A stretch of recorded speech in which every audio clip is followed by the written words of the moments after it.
interdisciplinary. Yes, it's a mouthful. Yes,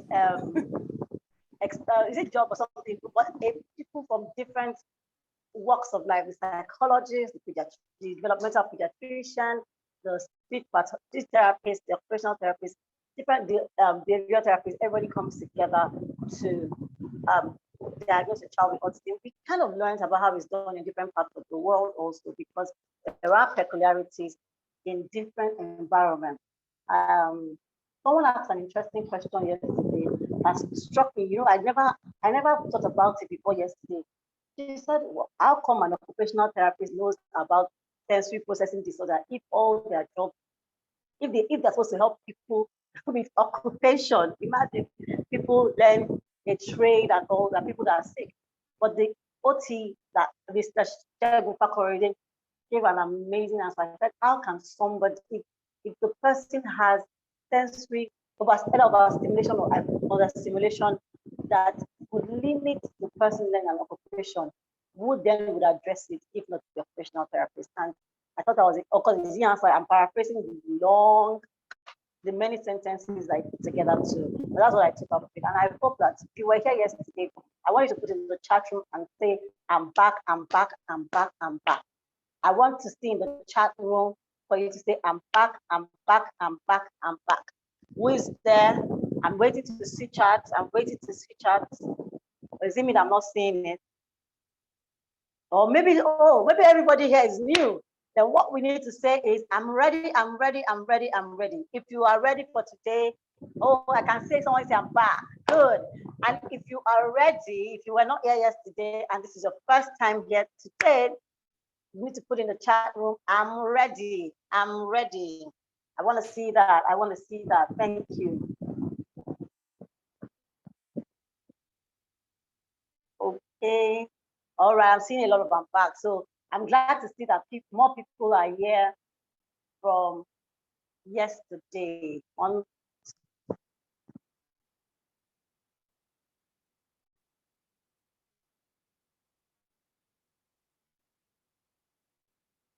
right. So now that we are back and we are ready, we have an amazing lineup of speakers today. And yesterday we talked about diagnosis, but I love what Nuture Child Development is doing. We're not just talking about identifying autism or how do you know somebody has autism. The question is what next? And so yesterday we answered, what is autism? How do you know what autism is? But today we are looking at what next. What interventions are available? So we have a lineup of speakers. And what are people done? What are their success stories? What are the challenges maybe? Well, we will find out as we learn, because I know that many of you are here with questions. Either you're parents, you're asking yourself, all right, now I know that my child has autism. What's the hope for me? What's the hope that intervention would work, right? Is there anybody that agrees with me? I mean, among the, as a participant saying, I wonder what is next after the diagnosis. I wonder what is next after I have finally come to agree with the terms that my child is different. Or I wonder what is next. This identity is just accepting it, the key thing or the most important thing. What next? Because we talked about, and let's say we talked about early intervention as well. We talked about early intervention as well. And so we'll get into this. I want to talk about, so who are our panelists today?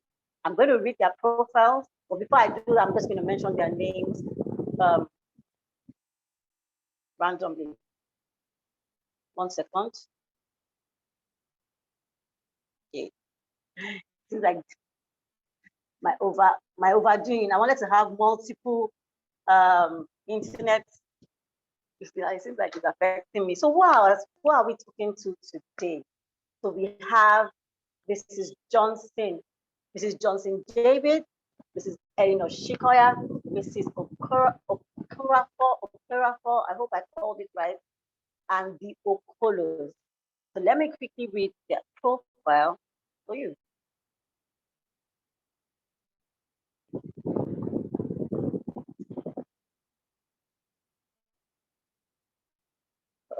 Let me start by reading Mrs. Eleanor Shikoya's profile. Mrs. Ellen Obiageli Oshikoya is the founder, CEO of Nobelova Grandani Psychoeducational Services, a member of the Nigerian Bar Association since 1991. She holds a master's degree in social science from the Open University, United Kingdom. She is a certified educational assessor, registered with the Chartered Institute of Educational Assessors in the United Kingdom, University of Hertfordshire, an advanced certified autism specialist registered with the International Board of Credentialing and Continuing Education Standards, IBCCES USA. She is also one of the international training providers with IBCCES. She is also the Nigerian representative of the Exceptional Child Vector Solution USA, an online training platform for teachers in the area of special educational needs. I think by this time you should be clapping for Mrs. Oshikoya. Wow, she's doing a fantastic job. With these collaborations, she has laid new frameworks for mental health care professionals as well as teacher trainings focusing on inclusive practices. In 2018, Nobelova collaborated with the Corona College of Education and trained all their Corona school teachers, totaling over 400. By December 2019, a total of 700 teachers were trained in the area of detection and identification of children at risk and educational underachievement. Nobelova currently has 56 ABA intervention specialists, as well as 10 certified with the IBCCES Credentialing Board. Helen has proven to provide the most comprehensive, intensive, and fulfilling training programs for individuals who wish to work with individuals with neurodevelopmental disorders, autism being one in Nigeria or any other place in the world. A school health screening program not only identifies children with physical challenges, but also those with mental challenges. As of date, Nobelova has screened close to 12,000 children. Wow, across Nigeria. Somebody say 12,000. Can you put that in the chat? 12,000. 12,000 children across, and 80% of these children are now receiving early intervention services across all states of the Federation. That is wonderful, right? Her vision and driving force is that no Nigerian child will be left behind. A Child Key and Find Child initiative was recognized as she was nominated as one of the 60 most influential women in Nigeria, an award by Business Day newspaper in 2020. She was also nominated by the Committee of Women for Africa UK in 2017. She is a member of the Nigerian Psychological Association and a member of the Association of Behavior Analysts of Nigeria, ABAN, as well as being a qualified autism service practitioner, supervisor registered with the Qualified Applied Behavior Analysis Credentialing Board, and QABA. She has been able to provide one of the best intervention services based on the science of applied behavioral analysis. She is also a specialist assessor, qualified to make exam access arrangements due to the fact that she is a member of the British Psychological Society, as a registered test user holding certifications in occupational test use, ability and personality, certified on the organ personality inventory, and registered as the European test user license. She has provided hospitals, schools, and establishments with developmental, educational, and psychometric tests, as well as providing interventions and workforce engaged programs that really work with the framework of evidence-based practices. I think at this point, if you have not done that before, please put in the chat room a round of applause for Mrs. Helen Obiageli Oshikoya. Please put, I want to see the round of applause. I want to see people clapping. That's how I'll be sure that you can hear me and I have not been talking to myself. I'm waiting. Now I can see Victoria Noluwa post the comment and I know that I'm not talking to myself. The next person I'm reading her profile is Miss Aduola Johnson Davis, who is an enthusiastic educator with superb leadership and communication skills. who easily cultivate trusting and productive relationships with students and colleagues. She's a qualified educator with over 19 years working experience, outstanding educator with a passion for moving children's learning forward. She's the deputy head of Meadow Hall School, and she's the inclusion manager as well. Her philosophy is that she believes that a classroom should be safe, a safe, caring community where all children are free to speak their minds, blossom and grow. I think I need at this point. I should be drinking water because this is. Am I the only one feeling hot? Am I the only one feeling hot? It is important that educators use different enriching strategies to ensure their classroom community flourishes academically, mentally, and socially. Adwola Johnson Davis is a qualified teacher with over 19 years working experience. She attended the Nigerian Navy Primary and Secondary School Ojo and went on to study sociology at the University of Lagos. She has a graduate diploma in education from the University of Nottingham, United Kingdom. She has taught in various schools like Christopher Nursery and Primary School, Oregon, Saint Montessori School, Lupeju, Lara J Primary School, Adeni Jones, Ikeja, and Imperial Gate School, Lekki Phase 1. Wow. Her experience is not just in one place, but in multiple places, and I believe that all those schools have felt her impact. She has worked in Meadow Hall for 14 years, and during that time period, has taught in various classes and worked with special needs, children with special needs, and children of all ability groups. She currently functions as the inclusion manager and the deputy head teacher of the school in Ikoyi. She is an Adwola Johnson Davis is an outstanding practitioner who believes that all children can make progress when adequate provisions are made for them. And I completely agree. All children can make progress when adequate. If you believe that, say all children, just put that in the chat. All children, all children. I think all should be in caps. All right. For the benefit of those that were not here yesterday, I'm going to read Mrs. Mabel Okorafor's profile because we read it yesterday, and it's also as rich. So I don't want you to miss out in that expectation, just like we had yesterday. Mrs. Mabel Okorafor graduated from the prestigious Obafemi Awolowo University. Can somebody just shout, write Great Ife there? Great Ife. With a bachelor's degree in psychology and went on to complete a master's in developmental psychology from the University of Lagos, Akuka. I don't know what they say for those people, but only Great Ife is great, man. Mabel is a trained early interventionist with experience in supporting families of children with or at risk of developmental delay and disability. She is the clinical director at Nuture Child Development Clinic, Nigeria's pioneer pediatric psychology practice. Mabel is a licensed member of the Lagos State chapter of the Nigerian Psychological Association, the Nigerian Association of Developmental Psychologists, and an associate professional member of the Society for Child and Adolescent Psychology. The SCCAP 3 of the American Psychological Association. In addition to being a person qualified test user, WC, Mabel has received training with the Arizona chapter of the American Academy of Pediatricians on the use of an interpretation of parent-owned assessment screening tool for children birth to 8 years. No wonder, yesterday she was throwing in the chat room different testing tools that parents can use because, she knows this thing. Please give her. Mabel is an Canada licensed early communication professional, a trained Jasper, Florida practitioner for children with autism spectrum disorders, and with additional training from the Florida Institute of Technology in verbal behavior therapy and a Ruby parent coach.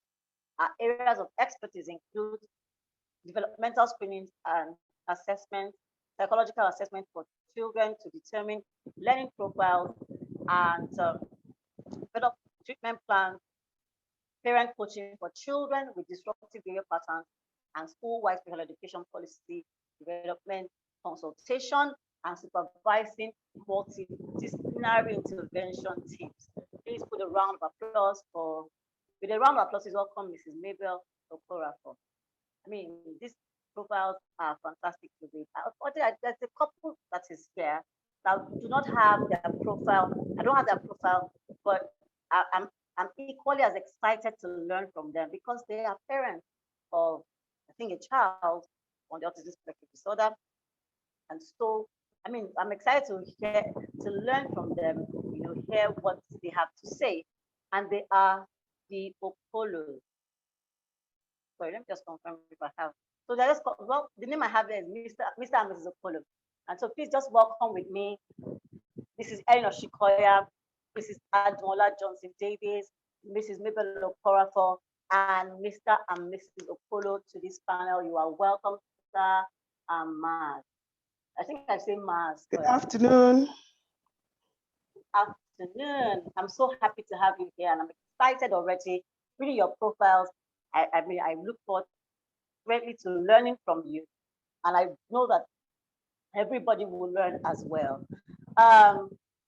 Before we move, a few house rules before we move into the questioning to the panel proper.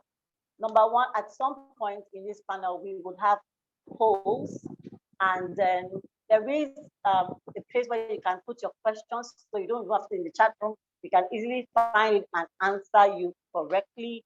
So there's a place for Q&A. On my screen, it shows on top. I hope that's how it shows on the screen. But if not, fine. You see Q&A and put in your questions, because I'm sure that as they answer these questions, the questions we have here, some of you have already come with your questions. Then you might feel that, oh, my question has not been answered. Feel free to put it in the Q&A section so that we can answer you.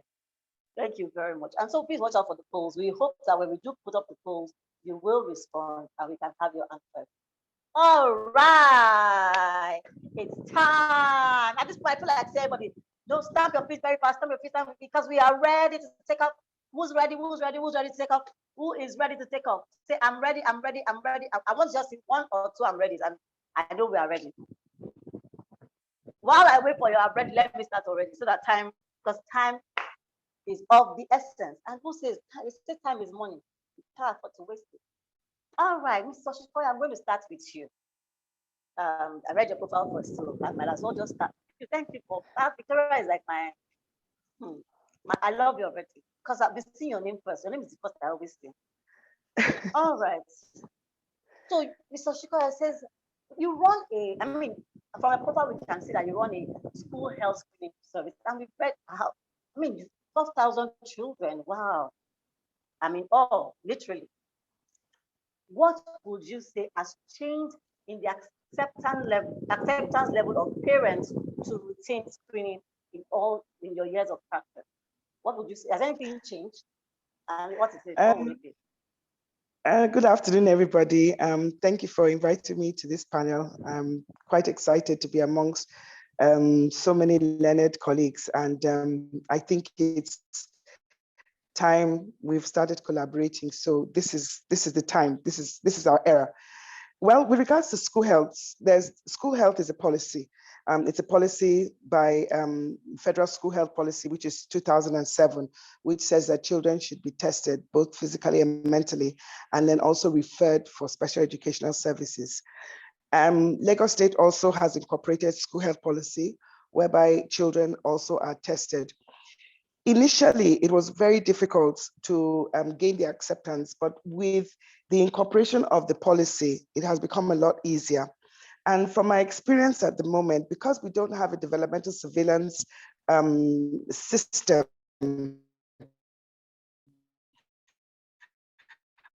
a lot of children who should have been caught in the entering into schools and then actually start exhibiting these challenges that we are experiencing today. Yesterday, the Dr. Boye, I think, yes, she was asked the question of prevalence, and she gave an estimate of prevalence. Well, I can tell you categorically, the prevalence currently in Nigeria from the research that we've carried out is actually 1 in 39. So there's 1 in 39 children who are at risk of neurodevelopmental disorders, which is autism is obviously one of those. Now, we find out that a lot of schools are not actually equipped to actually identify these children, but they have knowledge that something is going wrong. So they might say the child has a lot of inattention problems, a lot of concentration problems, hyperactivity, so on and so forth. But because they are not fully trained to actually identify these children, to bring them out so that they're able to access these services. We find out that a lot of schools right now currently have a lot of children who are at risk of under-educational achievement as well as developmental challenges. Parents are very accepting currently because some parents have family members who are on the spectrum. Some people have neighbors, some have friends. So the awareness and enlightenment is there, and it's more prevalent because everybody wants to find out if there's something wrong with the child. But we also know that the schools that are actually carrying out school health screening is just a small percentage. It's a small percentage. We have about 130 schools on our registry, but obviously there are over 4,000 or 5,000 schools that are in existence in Lagos alone. So there's a lot of work still to be done, but I always encourage parents to encourage the schools to actually carry out this testing so that they're able to identify children on time. The first 1,000 days of life is critical in the sense that that is the time where the opportunity for children who have delays have the opportunity for it to be reduced by the introduction of early intervention. Wow, thank you very much for that response. Interestingly, you have answered my second question, which was to ask if the prevalence as recorded in the US is reflective of what we have in Nigeria. And it's like Nigeria seems to have more, right? No, 1 in 39. 1 in 39. In the US currently, it's 1 in 59. That's the new, yes, that's the new CDC status.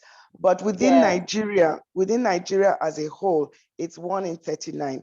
And most of those children may not have autism. They might have other neurodevelopmental disorders going on. Okay. I mean, you know, I saw quite a few children that have Tourette syndrome, which under normal circumstances, we don't even discuss about Tourette's.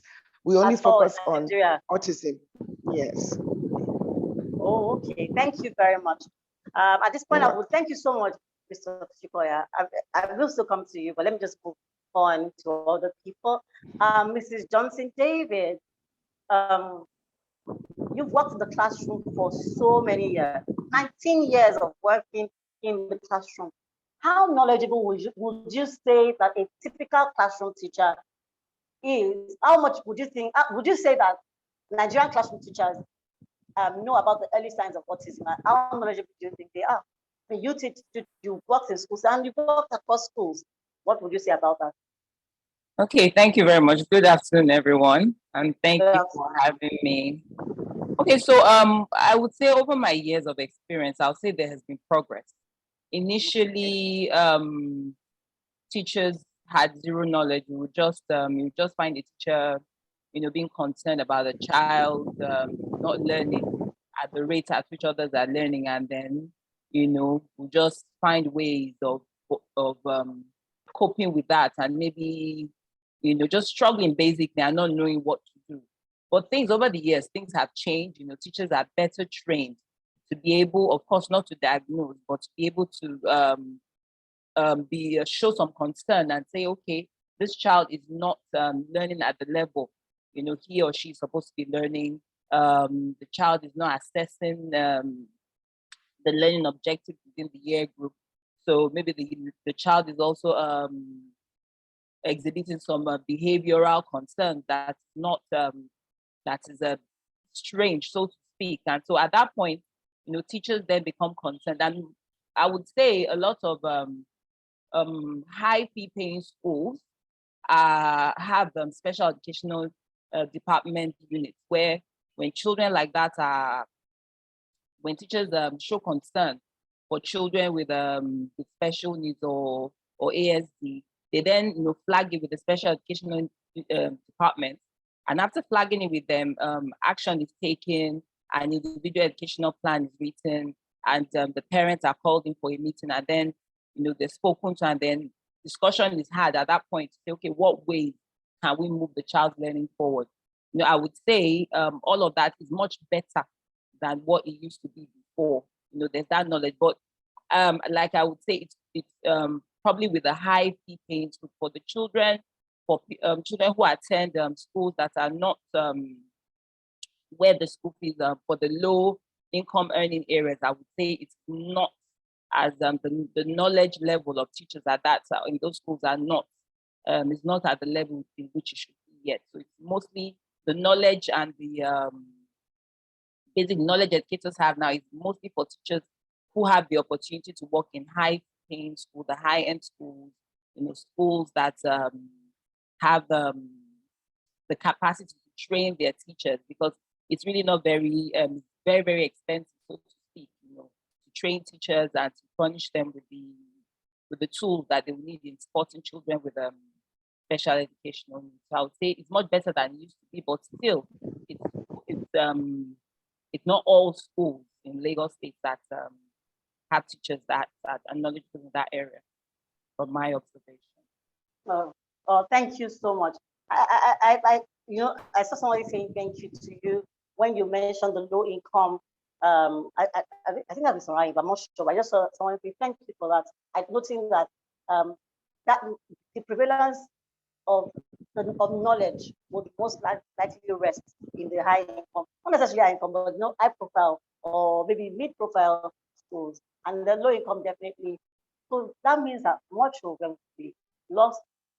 I mean, I listened to this. So Shiko haven't spoken about first of all, talking about the importance of early intervention and early identification, and how parents have come to accept screening in those areas. It means that I mean, Mr. Shiko, I need to come back to you.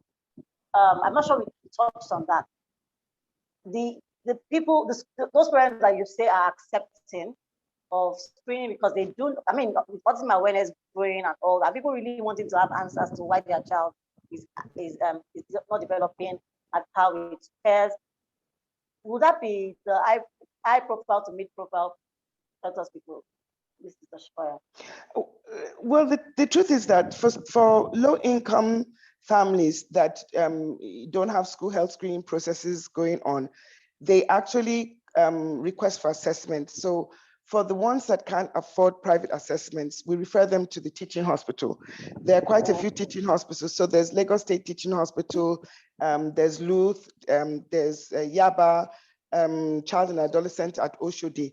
They do assessments, they do diagnosis, and it's free of charge, Okay. So the ones that the parents that can afford to have an assessment actually done, then they normally come to the clinic. But you see, where I'm going to is that school health is it's something that it can be affordable to low income earners if the schools are ready to implement it, because at that point we can actually pick up children who obviously are just having issues of delay, sometimes autism, but the opportunity for those children to get the help needed is it's faster because of the fact that they come. But then we also have hospitals now that are also screening as well. So at some point in time, if you ask the question again, I can give you a list of the hospitals that actually do developmental surveillance.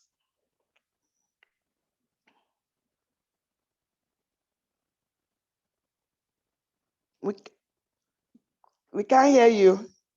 Muted. I'm sorry. Mr. Korafo. Mr. Yes, Korafo. Yes, please. You run a clinic. I want to ask quickly. Would you say that early you have, I mean, over the years, you had a higher record of early identification? I mean, like much younger children coming to you. I want to know how much of early identification we're experiencing, at least in your own sphere. Thank you, Adelola, for that question. I think there's an increase in the awareness level, right? Especially post-COVID.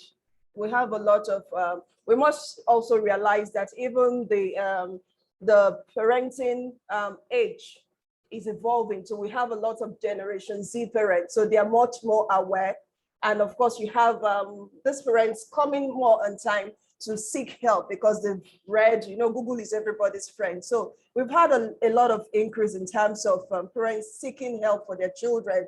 And sometimes when we do our analysis, we find out that people now know that, oh, I can actually see a child psychologist if my child has issues with development, if there's language issues. So we've seen cases of very young children, parents come in as early as 15 months, right? When they've waited, and sometimes we have to say, okay, you go and wait some more. We want to look at the background, go and do some things. But there's a lot of awareness right now, especially, let's be mindful for the educated cadre of society, right? For young parents that are educated and have means, right? I think in terms of the low income population, the awareness level is still low. It's still very, very minimal because we really do not have, I think we have less than 1% from that group of people coming in to seek services for their children when there's a delay.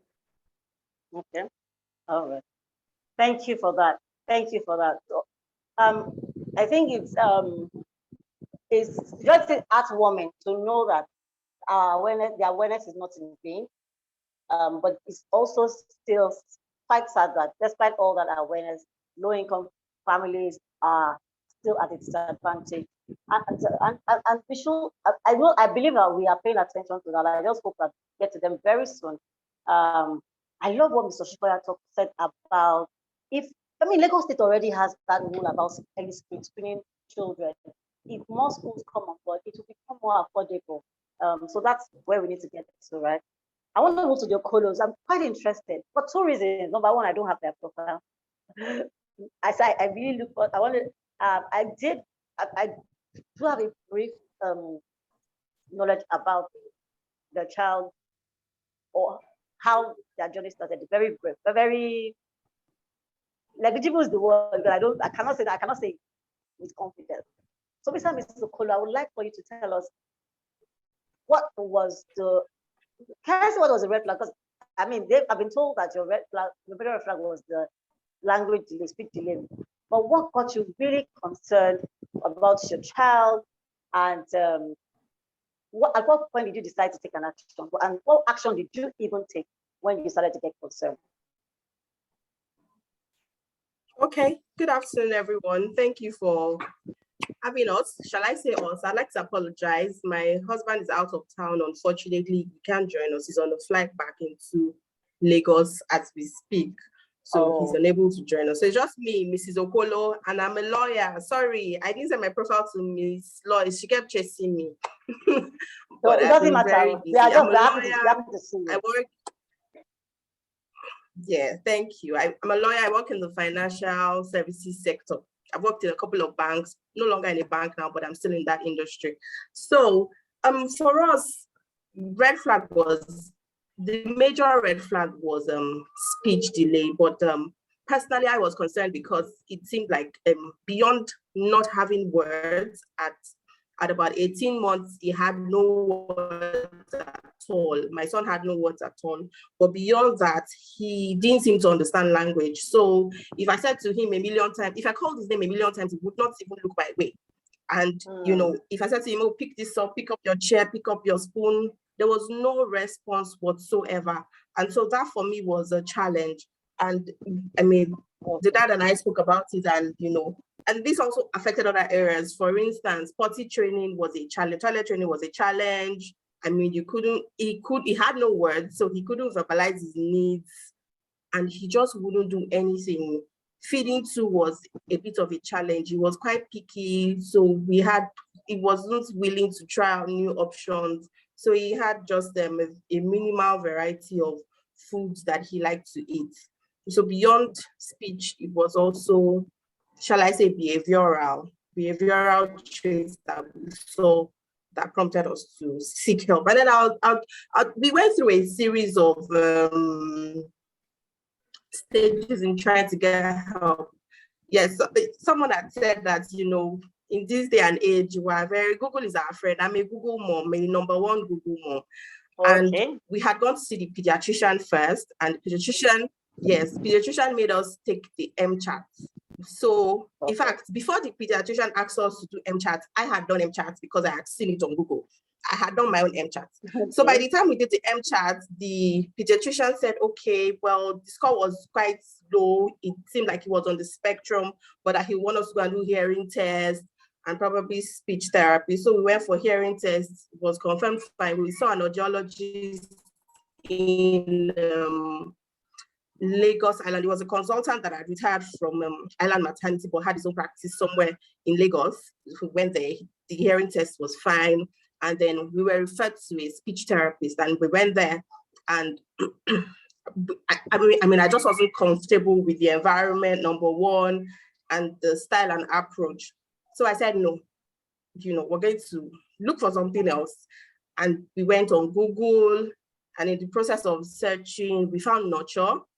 And I recall that I had seen a parent's comment, and parent was a northerner. From his name, I could tell he was a northerner. And I remember telling my husband that, look, for a northern man, to come out and write his comments about this institution, it must mean that they're doing something right. We said, okay, let's try Nuture. And then we came in for the assessment. After the assessment, we waited a couple of months before we then started the program.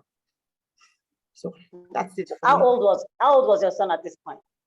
So when we came in for the assessment, it was about 21 months. So we kept waiting, because even my mother-in-law would say, oh, his dad didn't speak on time, but his dad understood language. So even though his dad didn't speak, he would go to the room to bring a pillow when you tell him, go and bring a pillow, but he wasn't speaking. He just wasn't much of a talker, but he understood language perfectly. So every time she would say, hey, you should wait, his daddy was like that. I would tell his daddy that, they say you understood language, but this one does not understand language. And so it was important came in for the assessment, but we started when he turned 2. We came in October, and then in December he turned 2. We started January. All right, awesome. Thank you, Mrs. Okolo. All right, quickly, I want to run back to Mr. Shikoya. So now I want to ask, in a way, I feel you've answered this, but let me still ask it, because you talked about the effect of early intervention. But let's just ask for this thing. So, in your practice, how effective has this routine developmental screening been in identifying children that are at risk of autism? And at what age are you typically able? You can't hear me? The question, okay. Yeah, I can hear you now. Can you hear me? All right, let me paraphrase it. Basically, what we are asking you is this: what about the effect of this early screening? This early screening that you've done a lot of work in and we talked about.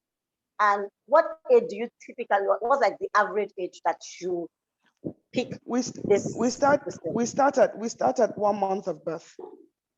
1 month after birth. Yes, we start from 1 month. So we have what they call neurodevelopmental screeners from 1 month to 24 months. Then we have indicators for learning, which we have speech and language and indicators, which is from 2 years to 2 years 6 months. Then we have indicators for learning, which is from 2 years 6 months to 4 years 6 months. And then we have dyslexic screenings from 4 years 6 months up onto adulthood. So in the hospitals, as I said, going back, we've started testing in hospitals like Dorchester, Heritage, Pediatric Partners, and Argelad and Pure Hearts. Those are some of the hospitals that are having this screening test done. Well, the developmental surveillance done. So once the child is born, after 4 weeks, we come in, we do the test. And then if there is no, if the ADGAR scores are fine, no delays in transitioning and anything, then we do the testing at 6 weeks. Then let me take you back. Then we do deliberate autism testing at 13 to 18 months. So deliberate. So you check this child's developmental milestones or progress and they're like, oh, this child should get, and we think this child should get an autism test then. And from No, 13 months. No, it's a deliberate. So if you are on a developmental surveillance in any of the hospitals between 13 and 18 months, when you bring your child in beyond the developmental testing, we'll also deliberately test for autism. Oh, and how is your success rate with that?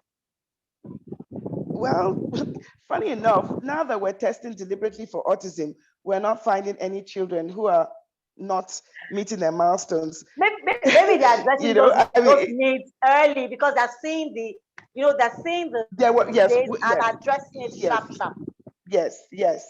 So as the child continues on the surveillance list, normally, as I said, 13 to 18 months, deliberate testing for autism. So we find out that children who are not on a developmental surveillance program, when we do deliberate testing, the indicators for ASD are a lot higher.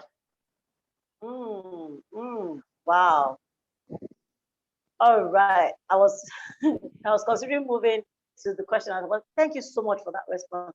And well, I'm not in awe. I'm just happy that this is happening. Thank you so much, Mr. Shpoya. Well done. You're welcome. All the work that you do. Thank you. Mrs. Johnson David, I want to ask you. So you head a school. I mean, you are a deputy head of a school right now, and you've worked in different school settings. So would you say that educational setting, I mean, these settings that you work, or maybe you, any setting you work currently, or I mean, you are also the inclusive manager, I think, of a school. So I want to believe you do this. Do you have policies and structures in place to identify and promptly refer children at risk for service? So I have like this question will be 2 in 1, really.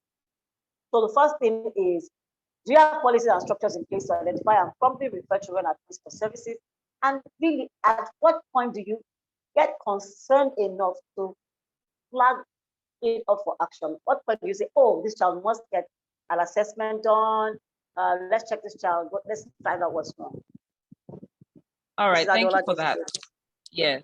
All right. So early referral is very, very important. So after 2 weeks, well, a child comes into the class of a teacher, assuming it's the beginning of a session. So that at that point, like I've said before, so teachers are better trained now, to be able to spot or probably guess and suspect if a child has a special educational need. So the first 2 weeks, so the child is not achieving the milestones for the class, the objectives per lesson. The child is not making eye contact. The child has is fixated on certain objects. The child will just not follow rules. The child can't sit still. The child is not able to access the task given for the year group. The child just wants to eat a particular type of food all the time. The child can be violent, sometimes. So in the first 2 weeks, most teachers, most educators are advised, to flag such children as a concern. Know that teachers are not, they can only show concern and say, okay, this child is not meeting the targets for the year group. So the child is flagged as a concern to the special educational unit in the school, so the SEN department. So there's a SENCO. The SENCO is also the SEN coordinator. So the child is flagged. So at that point in time, the SENCO comes, observes the child, and also, works together with the teacher based on what the teacher has observed. Immediately the child is flagged, the child is put on the SEN list, the school, that's part of the policy. The child is put on the SEN list as a concern. So there are different stages now. So the child is put on the SEN list. So the child is, watched and observed again for a period of time, maybe another 1 week. So after that, and IEP is written, that's an individual educational plan. So an IEP is drawn up, the teacher draws up the individual educational plan. So, okay, this child is not able to access the task for the class. I need to step down the task. Maybe the task is overwhelming, the child can't access it. What are my teaching methodologies and all of that? So the teacher draws up an IEP and the parents are called. And then the concerns are shared with the parents. Okay, so this child is not meeting the targets for the class. You know, the child struggles in this area, can't sit still, doesn't make eye contact, is not able to understand and retain the information that has been passed across by the teacher. The child is a bit violent. So these are the strategies that we're doing, you know, so that the parents can continue such a home, you know. Okay. So that goes on for half a term, you know, so that these are the policies that schools, you know, should have. So that process goes on for half a term. So at the end of, you know, by half term, you know, then the IEP is reevaluated again. And the school then comes together again, the SENCO, together with the class teacher and the tuition manager. Has this child made progress? What is the difference from when, you know, this strategies were put in place? What has there been progress made? If there isn't any progress that has been made, the parents are then called in again, and then we then advise that the parent take the child, you know, to be diagnosed and assessed by an occupational therapist or somebody who's qualified to diagnose the child. So based on the diagnosis we then get, we can then use that, you know, to further work with further work with the child. So those are the policies that most schools have put in place. So that would mean that if a child has, let's say, autism, for example, and in those 2 weeks, there is there's no evidence impact on their learning. Yes. You might not fall, you might not, I mean, there's no, you won't necessarily flag it up, right? So we usually don't, if I understand your question, we usually don't flag before 2 weeks because we believe that 2 weeks is a long enough time or a short frame of time, so to speak, to be able to study and then assess the child to see, you know, the child is able to meet, you know, the objectives for the learning goals for the year that the child is in. So the first 2 weeks, the first 2 weeks of school, or the first 2 weeks that the child. And so what I'm saying is that if a child is it's not impacting the child's learning, it really is not a concern so much for you. It is, because it's not just in the learning, it's also behavioral as well. You know, remember I mentioned, so behavioral as well. So the child can't sit still, the child can't make eye contact, the child. Oh, you did mention that. Yes, I did. Yes, behavioral as well. Yeah, so it's all encompassing. I mean, at this point, I would like to I'm sorry, everybody else. This is Okolo and Mrs. Okoro. I just want to rush. I think when you answer me, Mrs. Oshikoya comes to my mind immediately after you, and I can see her in the comments. She's like, hey. So, Mr. Oshikoya, you are into screening, and I think I'm going to direct this question to both Mr. Oshikoya and Mrs. Okorafor. You are into screening. Can you share with us? I mean, post that process of flag off, what's the effect of that flag off for school? Because I want to believe that not every school, not everybody you see, you meet in the schools that you go into. What's that process like for you? Just tell me about that. Okay, so I'd like to compliment Meadow. Yes, that's a fantastic process that they have, you know, but it also makes that process easier for them when they have a school health screening process, because ideally children are not meant to be put on a special needs list until screening and evaluation has been done. Because some parents will look at it that, let's say for instance, in the ministry says that what is the justification for putting a child on a SEN program when evaluation has not been done? Because an evaluation has to be done before the child can qualify. You understand? So that's what our ministry says. You know, they are following a system which is fantastic, but I also feel that in a to make it wider, it will complement that the child actually has the evaluation done. And I go back to Dr. Boye yesterday when she says the people who can actually diagnose. The way it works is that, you know, a child and adolescent psychiatrist really is the focus point of the diagnosis, in the sense that you can have an interdisciplinary team. You can have the psychologist, you can have the behavior analyst, you can have the physiotherapist, you can have the speech therapist, you can have all of those. They have to be part of an interdisciplinary team. For instance, a occupational therapist cannot diagnose autism. A speech therapist cannot diagnose autism. So what if the child is actually autistic? So, you know, that's the problem, in the sense that, you know, a child is not talking, we send the child to a speech therapist. You know, it doesn't actually work that way. It has to be gone through a pediatrician. Then the pediatrician will now diversify the child to the complementary parties that are supposed to actually have the evaluation done. I'm a behavior analyst, and I do have colleagues who diagnose autism, but it's supposed to be done as I diagnose autism as part of an interdisciplinary team, not as a behavior analyst. I can only diagnose autism. I can diagnose autism in my capacity as a developmental clinician. But even at that, it always has to be, would I say, endorsed by the MD. Yes, the MD, who is a medical professional, whether be it a developmental pediatrician or, you know, the case. And I think that's what we are lacking here, because we need service providers who have that competencies. We should be able to be pulled into a pool whereby, for instance, Meadowhall now wants an assessment done.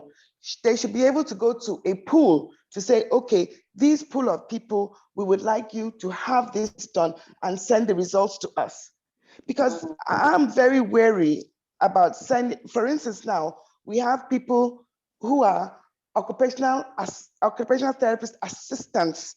We have people who are behavioral technicians. We have people who are speech assistants, who are actually stepping into the shoes of diagnosing.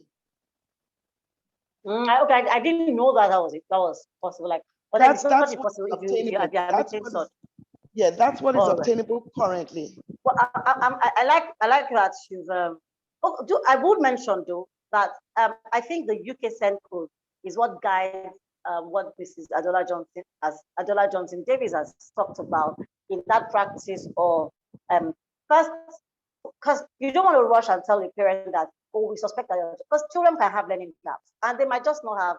They might not particularly have any learning difficulty or learning disability or anything, just because, oh, they didn't learn this or the long break has affected them. So this child is accessing the curriculum, and then they're like, okay, for 2 weeks, let's check this. Let's of course, every school has this observation assessment that they do in the first 2 weeks of term, and when they have children of concern. Now, in a maybe a school where the child does not care, after 2 weeks, they just zero that child and like, this one cannot access curriculum. But the Send Code of Practice, the British Send Code of Practice, that's where Meadowhall gets theirs. They don't zero that child out and say, oh, you don't know anything. The question is, what can we do to support you first? And then I think that's why they say by after really in 6 weeks, we should be able to tell that this child needs a professional diagnosis. But I like that you've gotten the aspect of don't just send them out like that. There should be a pool you are bringing out, and know that, and they should know that it is I like which one is harder to say, multidisciplinary or interdisciplinary. Anyone that people pick, they should. I mean, knowing that as SEN professionals or even as a school will guide because parents don't. I mean, at this point, parents don't know what to do, and I'm going to ask Mr. Okura for a similar question to what I've asked you. So, but after this, I'm most likely going to ask the follow what it is like. Because at the beginning, I mean, someone is coming to tell you that, oh, your child is not in class, he's not talking to the other children, he's playing up with himself, he's playing with his saliva, he's not answering us. I mean, parents are probably overwhelmed already. They should know where to go, and the school should know where to direct them. I mean, I'm sure that's what you want. And I think that my takeaway, apart from knowing two things that I really want to take away, that number one, the school should have a school screening process, and that's fantastic. I mean, you already provide that service. So, and you talked a bit about collaboration. So that, I think that that's one thing to look at, that collaboration. And secondly, even if you are directing parents to go and get an assessment done, you need to know where you are going, where they are going to. We do have limitations in Nigeria. I mean, in the UK, in the US, there are structures that you can readily access, even the information on where to go. In councils, I think in the UK and US, they have that local council already have information for you to know where to go to. But in Nigeria, nobody knows. I mean, I'm sure if you go for the Ministry of Education, you say, my child is not talking, where do I go to? You'll be like, I don't know. Or even go to the hospital, the doctor might say, I don't know where to go. So it's good that schools begin to learn where to direct parents to when they have. Can I just jump into there? So at the moment, currently what we're doing under the Association of Behavior Analysts is that we are coming up with all the listed professional entities, service providers. So diagnosing the list and allied health, the list. So that list is going to be filtered through this within the next, but God willing, next 3 months. Schools would actually get in their information box a list of professional service providers that they can go to ENT, to physiotherapy, to speech therapy. Everything will be listed there, their phone numbers, their email addresses, and their contact person, so that they can have that in their portfolio, so that when they actually want to look at referring the children, they can actually look into that and see where that child fits in, where they can go and have that referral done. So hopefully within the next 3 months. Yes. We definitely really look forward to that. Thank you for that information. Looking forward to that. So, Mr. Okorafor, let me come to you with that same question. People would come to you when they have concerns. Some of them will already have a diagnosis, like Mr. Sokolo. How is it like for you being the next point of call? How, you know, I wanted to ask you the effect of early identification on treatment, right? On treatment, on therapy and everything from what you have seen. But I want you to not just answer that the effect of early identification and early intervention. I want you to tell us briefly how it's like being the next point of call when parents either have concerns about autism or when they already have a diagnosis of autism. Mr. Okorafor. Yes, please. Thank you, Adelola. I think I've been caught up with all the discussion. I've really enjoyed all the feedback from Mr. Shikoya and all the information Mrs. Adwola was providing. A lot of things are going on. Like I said yesterday, it's taking us this long to begin to catch up. That we are catching up, right? So schools are beginning to put structures in place, and all of those things are important because, like I tell school owners when I meet them, I said, you just have to plan. You have to have a policy in place, which speaks to what Mr. Shikoya was talking about, the school health program. And of course, the 3-tiered process that Middle Hall uses is also a standard practice. So over time, I believe, as we begin to work all of these processes in, it's just that these are individual and private initiatives. So that's why it's like it's been dragged left, right, and center. But over time, as the government comes in and begins to support what private individuals and associations are doing, I think we would have something that is more structured. And I know, for instance, that Lagos State is beginning to take baby steps in that direction. From the last review of the early childhood curriculum, yes, it's not as concrete, as tangible from a clinical perspective, but it's a first start for you to even have those milestone identifiers and trackers inside the curriculum. I think it's a good start. Then we can begin to speak to them from that point on. So let me get to your question. So how is it for me when parents come to me, they suspect autism? I think it's a huge responsibility, right? And it's not one we take very lightly in our facility, because like I have grown as a professional in this field, and for us, it's always been, it's not about the label, it's a child's life. So two things we always talk about in our service. So first and foremost, don't be quick to jump a label on a child. Secondly, don't even start a process that is going to waste any child's time, because when it comes to recovery and ASD that we're talking about, time is of the essence. Time is the critical currency. So for me, when parents come to us, it's a huge responsibility and something that we take very seriously. We want to follow a standard process of diagnosing the child, right? Like Dr. Boyd rightly said, the standard instrument for us as psychologists, of course, is the DSM-5. Because I've seen cases where parents come and they say, oh, I got a diagnosis that my child has ASD. They told me that it is mild. And I said, where's the report? And funny enough, sometimes these people have gone to hospitals, right? They've seen medical practitioners, they've seen some pediatrician somewhere, and this person says, oh, your child's autism is mild. And I ask, where's your report? And there's nothing. And even when they bring the report, you find out that there was no standardized tool that was used to arrive at that diagnosis. There was no justification, right? It means these are people, like Mr. Shikara rightly mentioned, that are just stepping into places, into roles, into territories, roles that they are not meant to. Because before you say a child has mild, moderate, or severe autism, there's a diagnostic process. There are identifiers, there are critical criteria that the child should be checking up before you say, okay, this is mild, this is moderate. And for me, that is important, because that also determines the structure of intervention, right? Standard ABA, they would say, okay, 40 hours. But it's not every child that presents for an ABA intervention that would require 40 hours, right? Some children can still go ahead and do a 25-hour per week program. And because they're in the mild range, they will still, if it's done properly and effectively, they will still make the required progress. So those things are very critical and something we take very, with a huge sense of responsibility. So for us, when parents come to us, we want to follow the due process, right? It's not something we leave to chance. And sometimes we even tell parents, especially parents of very young children, because of course, yes, the DSM says, okay, let's give everybody a uniform label, right? It's now ASD, but there are still some children that will still present with features quite specific to PDD-NOS, right? Mean they would not check all of those things. A child could come to you with some imitational skills, some pretend play skills, some show, display of imagination, but some other aspects of that child's presentation will point to an ASD diagnosis.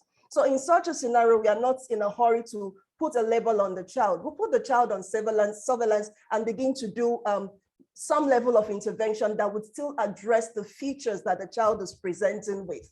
So that for us is usually a process for us. And that's how we want to approach every child that comes in. So for us, yes, ASD is the common umbrella, but the way it is applied to each child depends on the child's presentation based on the standard criteria that it's universally accepted, not based on my subjective opinion as a clinician. Thank you.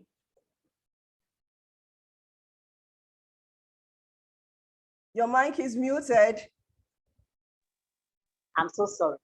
I saw a question in the Q&A and it's related a bit to what you said. So I want to bring it immediately up front. So the lady says that she, or the person, but it sounds like a lady, says she has a child with cerebral palsy who is 1 year and is not talking yet. And she says, so they've been diagnosed to do a hearing test, but she doesn't know what next to do. And you talked about addressing every need, you know, as it's not just saying, oh, not just a legal, just child. That's why I'm asking. What's next? Can I answer that? All right, Mr. Shikoya. Okay, I'm so sorry to jump in, but I get very excited. Mr. Shikoya, please feel free to answer after because the question is yours. Okay, so for that parent, the primary goal for that child right now is physical. Okay. So the motor coordination and motor mobility has to be addressed even before the child starts talking, because the talking, you have what they call oral motor sensories. So that has to be done. Then the motor coordination has to be done. The brain has to connect with the other physical parts of the body. So what I would suggest for that parent now is see a pediatric physiotherapist. You can get them in Oshodi, that's Oshodi Annex. You can get, I think one is in Lutz, but I know for sure that the Child and Adolescent Psychiatric Annex at Oshodi definitely has a pediatric physiotherapist. Physiotherapy is the priority right now, and not actually speech, because those are the motor things that need to be done before the speech can be done. And I'll also agree with the last presenter, where she says about the diagnosis. I always tell parents that the diagnosis is really to create the intervention plan and not anything else. Because you have children, like now with autism, DSM-5 says 3 categories, as in substantial support, medium support, low support, and not so much mild, medium, and all whatnot. So that support system will now determine how much clinical hours the child is supposed to receive in intervention. But we normally say early, 0 to 3 years, do your maximum, do your 40, and then move your way down, as opposed to starting low and not being able to climb up because those triggers have not been met. So I always tell parents, don't focus. We diagnose, yes, but that diagnosis is really for the intervention and not to label a child. I totally agree with you. I totally agree. And I agree with you about the parents with child with cerebral palsy, starting off with physiotherapy, all of that therapies will come in place at some point. And then some children with cerebral palsy, as the oral motors. Yes, I'm listening. Yes, sorry. I think it's interesting because this is another thing I've seen happen, right? In terms of children with some cerebral palsy, right? So sometimes, okay, from a developmental perspective, right, we have what you call critical windows. Critical windows for speech, critical windows for play and all of those social skills. And for children, you have critical windows for language beginning from 6 months, right, onto about 3 years when it's at a peak, right?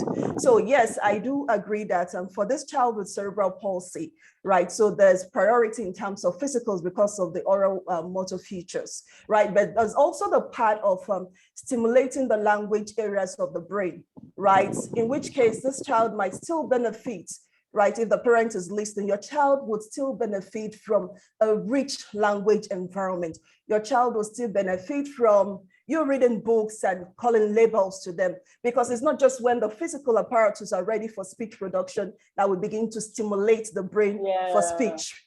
I don't know if you get what I'm saying. So that's critical window, both for sight, both for language, both for hearing. You want to be able to optimize it, because sometimes it's beautiful to talk as clinicians because you are able to make certain clinical judgments when you have a case before you. But for parents, sometimes they hear one thing and they run off with something else. I've seen cases of parents that come into the clinic. They say, oh, my child is, even though we don't typically see children with physical needs, right? We usually would refer them. But I've also seen scenarios where parents will come and say, my child is 5 years. We've been doing physical therapy.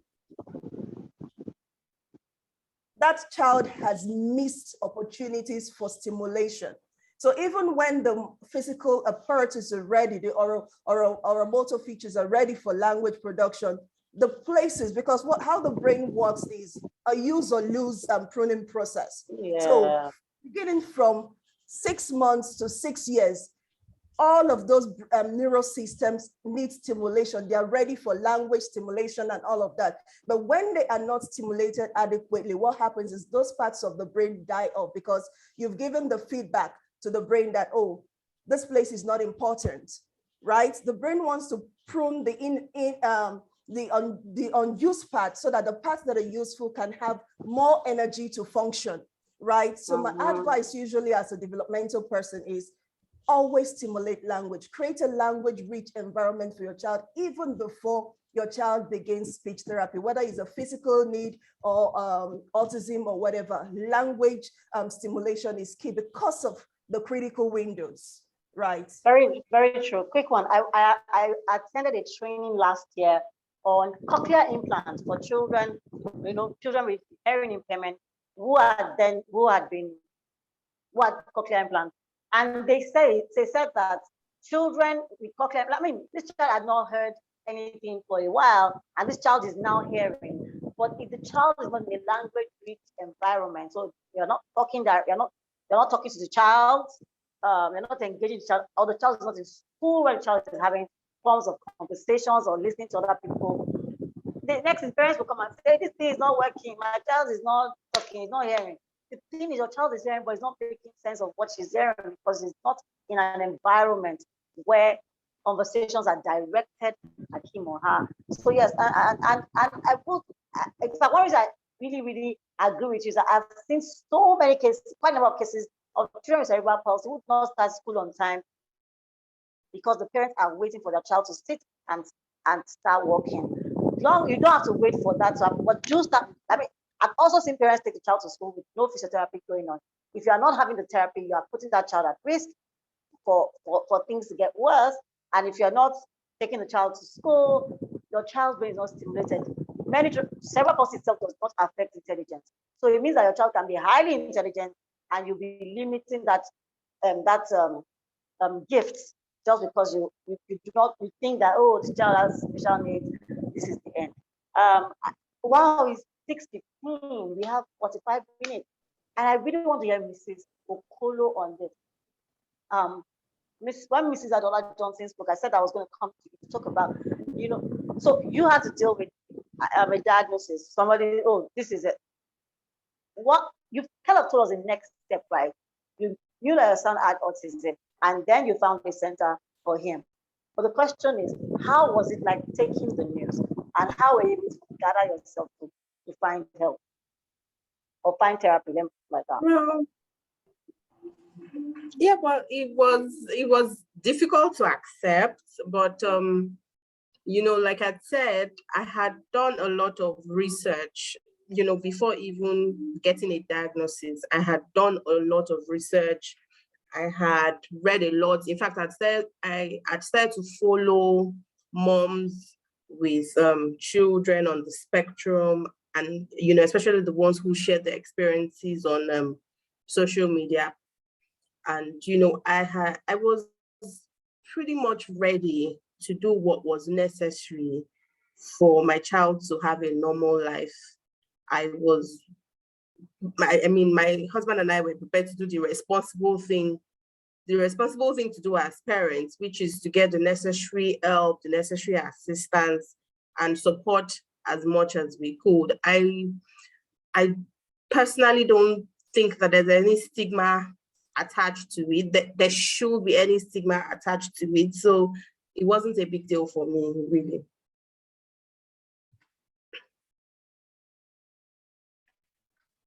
Me and this meeting, I need a voice activator for my Zoom. Is that possible? Or maybe to backfire. Mr. Kolo, I want to ask you a quick backup question, because I'm glad to hear that. You were probably the first parent I'm meeting that hit the ground running. But how has it been for you from the point of diagnosis? And so it's a two-part question. How has it been for you from the point of diagnosis till now? How progress has been, either back and whatever it is like. And what roles do you play?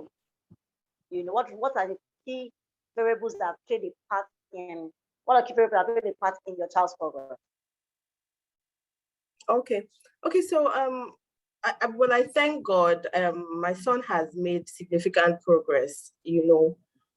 At some point we took a break from therapy, and at the point where we took a break, it just seemed like he was building up on all of the foundational skills that he had acquired during therapy. So for us, we're happy because we're seeing significant progress. We started therapy when he was non-verbal. Now he won't stop talking. Oh, how old is he now? And he's 3 now. He's 3 years and 3 months. He'll be 4 in December. Now he won't stop talking. We're not there yet. At the start of the year, one of the concerns we had was we needed him to, engage in more functional language. But now he even of his own says a whole lot. Sometimes when he say some things, my first reaction is like, oh, wow. Oh, you know this thing, and it's more coherent. Mommy, can I have this, please? He lets all that please and thank you from his Debbie. So we have seen a lot of improvement, and we're thankful to God. We're thankful that we came across Nuture. We're thankful for all of the work that happened. And for me, I'll say that the variables that, should I call them variables, or should I say factors that are really important will be availability of, not availability, pretty much finding the right set of professionals to work with. I said that we had gone to a speech therapist, and when we were being referred to that speech therapist, I knew that we didn't need a speech therapist because the concerns were beyond speech. So they referred us now, so we went. HMO even covered it, so we didn't have to pay. And we went there, and they took my child into a room and said I should stay in the reception, and they were telling him, say ha, say ba, say this, say He cried all through the session, and I just wasn't comfortable with that. And so, but by the time we found Nuture, we were comfortable that we were in a good place. In fact, before we even went to the center, I had a conversation with Mrs. Okorafor, and I recall after my conversation with her, I was comfortable. I gave my husband feedback, and I was like, oh, I spoke with this person. She said so much. She gave me so much information that I knew that this is a professional that knows what she is doing. And so for me, I think that most important factor is just finding the right set of professionals to work with, from pediatric, what do they call it? Pediatricians who were able to, help you start off your journey, to therapists, to psychologists and all of that. But I think that's the most important factor, because a lot of people don't know where to go. And in my own experience, I've had to discuss with a lot of mothers, and I know somebody who has gone here, gone there, a child at therapy. Her son is even older than my son. And, they spent so long and they're not seeing that progress yet because it's been like a trial and error for them. So I think that finding the right set of professionals to work with is important. Then also availability as parents is important. We were very busy parents. That's the truth. Just like a lot of us are. But we made it a point of duty to make ourselves available. I mean, at some point, we had to come into the center. We live in Yaba, and we had to bring him into the center in Ikeja not every day, about 3 times a week. But we had to, thankfully, thanks to COVID, the companies had work from home policy. So we would bring him in, sit down there, and be on our computers while he was having his session upstairs. So, availability was important. And thankfully, the center also took us through a parents training program to give us all that we needed to complement the efforts that we were making at home. So, all of that helped. Then finances, I would say, is important. From all of the conversations we've been having so far, we have seen that it's a lot easier for, let's say, the middle class or the high income earners, because these services don't come cheap. I had the option of going to, in fact, someone had told me to go to Oshodi. You can get, but I was willing to pay higher to get, better quality service. So I think the finance is also another factor that is important. Thank you. Thank you so much, Mrs. Hulu. And Mrs. Okorafor, I'm going to come back to you quickly because she's talked about the progress. 3 years, 3 months is talking. That's fantastic. So that's kudos to Nuture Care. Mr. Okorafor, how is it like on the average? Because definitely progress, if the child is getting quality service, there will be progress, but we know that it will vary for children. Can you speak briefly on that? That question came up yesterday, but I know that there are people that are joining newly, and parents need to know, when she talks about trial and error, I have heard of parents who start out on the program, which is supposed to be a good program, but because in 2 weeks, they are not seeing whatever they expect to see, or let's say in 3 months, let's be very fair. Like in 3 months, my child is not, bringing the house down with so much work. so how is that like? And then they move on, and so they keep trying, and then even if the child has the best of service, the progress is limited. So how is it like for you? How is not how is it like for you? How is it like progress on the average, or generally speaking? And then how do you address parents finding the right service and knowing when to stay or when to leave? Thank you, Adelola. I think parent involvement, like Ms. Okolo said, is important, and being consistent on the program is also important. 2 weeks, 1 month is minimal. So for us, we run a developmental behavioral program. We're either doing the JASPA or the DPP. So for us, standard what we say, and then that's because we also focus, we're solely early intervention. So I might not be able to speak to the older range, right? So for us, we just want to do what works when it works best, right? So typically for us, we usually would tell parents minimally, right? 18 to 24 months, you have to be committed to it. Even though within the first 6 months, you would see progress, right? Yeah. But you want, for the program we run standard, what the research has shown that yields progress for children is typically 24 months, right? We've seen children come in and make progress enough to move on after about 18 months. For Sinobi, it was pretty much 15 months, right?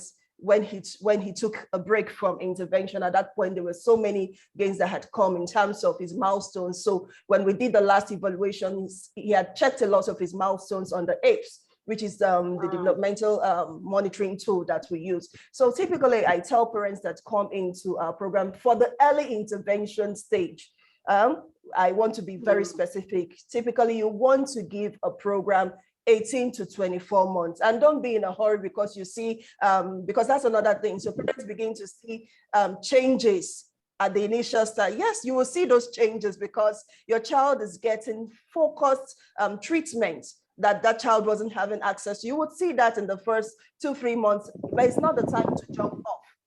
Similarly, when you come into a program, 2 months, 3 months, because of finances, is too short for you to say, oh, I don't see any progress here, right? Minimally, you want to do a program with them about 6 months.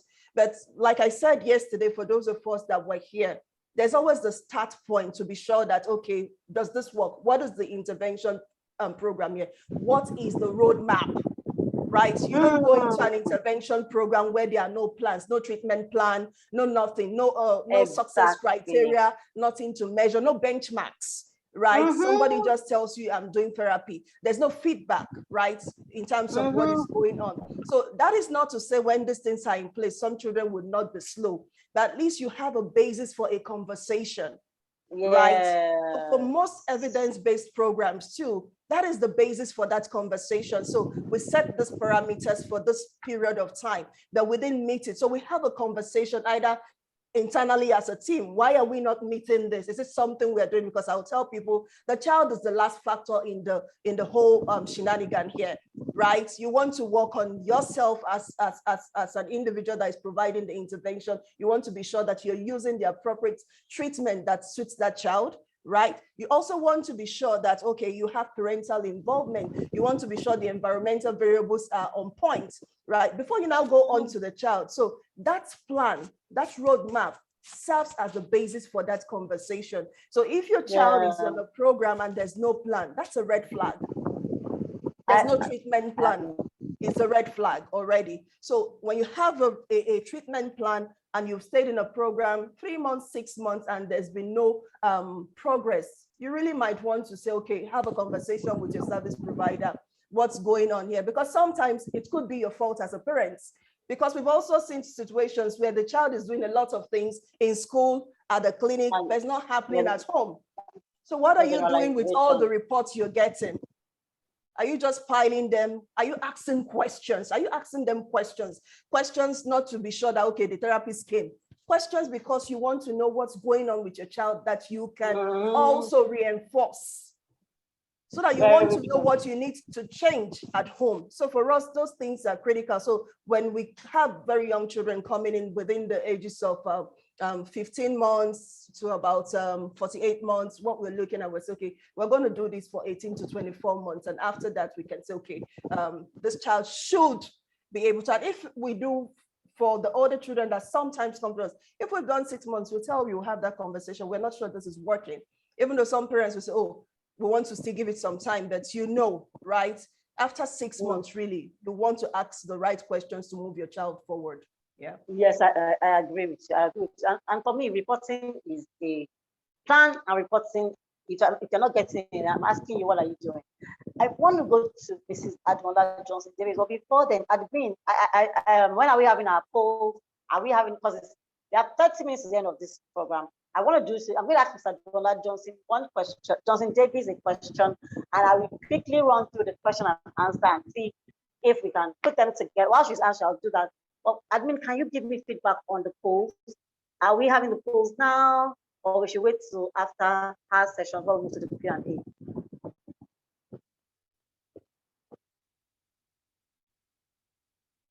Okay, if I don't get a response, I will just move to Mr. Admola Davis. I like your name, by the way. Have I said that? Admola Johnson Davis. I should call it right. Thank All right, you Mrs. very Johnson. much. Mrs. Johnson Davis, I want you. 19 years is a long time. No, before we go to Mr. Johnson, no. I feel like we have, is your brain feeling hot, everybody? Is your brain feeling hot? A mix of Mr. Parako and Mr. Shikoya just dishing it out towards him. And Mr. Kolo using our calmness to just speak on the parent side. I think at this point, we really, I want to see like a round of applause in the chat room saying, well done, say, I love it, well done, thank you, just something. Oh, okay, the host has started the phone now. I want to see the chat room buzzing. Okay, well, we are answering polls now, right? So maybe after our polls, we would do that in the chat room and just say something.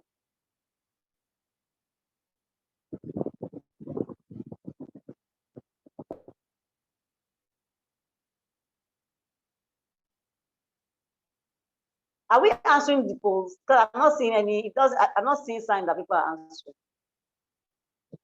Thank you. The poll is being answered. It's been answered. Okay. So, all right. So that means you'll be the one.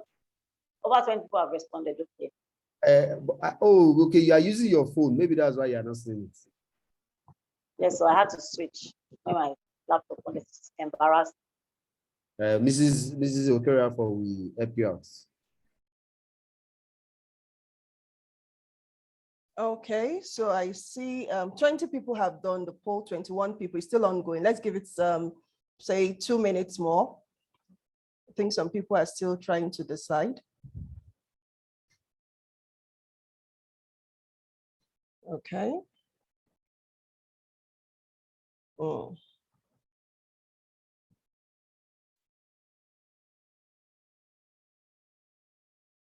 Okay, 24 people.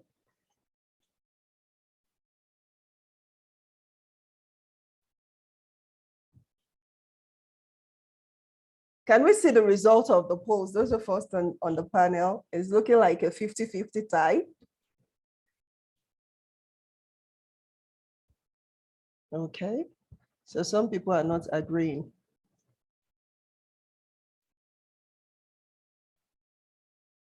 So we have 67% participation.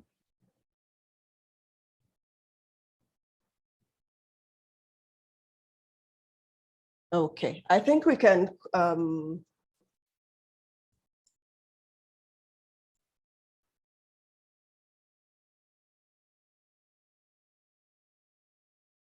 Mrs. George, I think you can go on.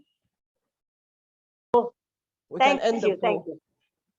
Okay, so I'm not going to say whether you're right or wrong yet. I want to ask Johnson Davis this question.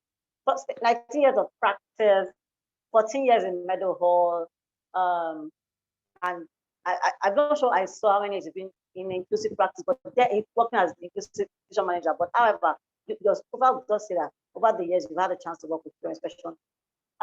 What can you say has been the difference in the learning outcome for children who were identified early and started therapy, and children who start intervention needs? And we don't mind specific examples, even though, to be honest, we might have just 2 minutes for this question. But tell us what it's been like. Children that have early intervention, they identify early, and they so what's the opposite basically? Early and late. What can you say is your experience with that? All right, thank you very much for that question. There's okay, 2 specific examples. There was a family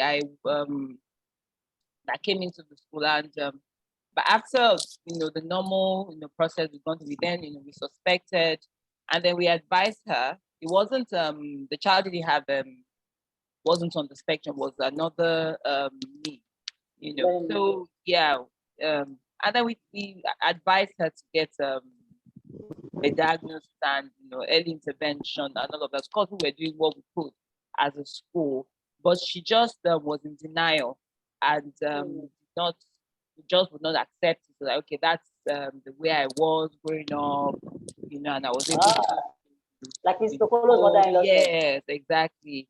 And I was able to cope. So there really isn't anything wrong with my child and all of that. Of course, the child went through, because it's an inclusive school, we did what we could. We managed it as best as, but the child doesn't get in therapy. And as at the time, the child was supposed to write an exam into secondary school, an entrance exam into secondary school, which was in the UK. The child was not able to cope, because first of all, with the diagnosis, the child is given and the different what would I call it now? They make room for children who have learning access arrangement. Yes, exactly. Access arrangement. Yes. So the child wasn't given that, and of course he struggled and wasn't able to get into school.